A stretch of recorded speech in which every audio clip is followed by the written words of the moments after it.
હમણાં જ માનનીય મુખ્યમંત્રી શ્રી ભૂપેન્દ્રભાઈ પટેલ સાહેબ, ડેપ્યુટી સીએમ હર્ષભાઈ અને વાહન વ્યવહાર મંત્રી શ્રી દ્વારા 182 ધારાસભ્યોને બસો આપવાનો જે નિર્ણય થયો એ સંદર્ભે આ બસો મળી છે અને એમાં આપણને 2 બસ મળી છે ને નડિયાદ અંજારનો રૂટ છે.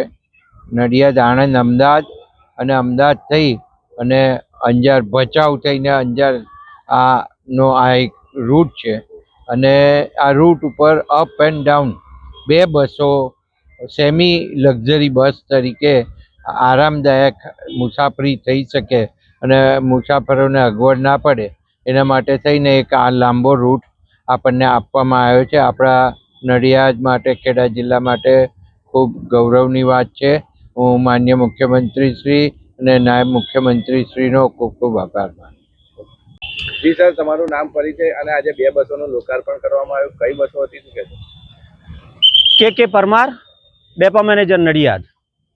આજ રોજ નડિયાદ વિધાનસભાના ધારાસભ્ય શ્રી માનનીય ધારાસભ્ય શ્રી પંકજભાઈ દેસાઈ દ્વારા નડિયાદ ડેપોના 2 પ્રસ્થાપિત રૂટ, જેમાં સાદી બસો ચાલતી હતી, જે રૂટ હતા નડિયાદથી આણંદ અને આણંદથી અંજાર, આ લોંગ રૂટ પર આજે સેમી લક્ઝરી બસ એટલે કે ગુર્જર નગરી બસનું લોકાર્પણ કરી અને લીલી ઝંડી આપવામાં આવી છે, જેના પગલે હવેથી મુસાફર જનતા ખૂબ જ આરામદાયક રીતે આ લોંગ રૂટ પર એટલે કે છેક અંજાર સુધી મુસાફરી કરી શકશે. આ બસોની સુવિધાને લઈને શું કહેવા?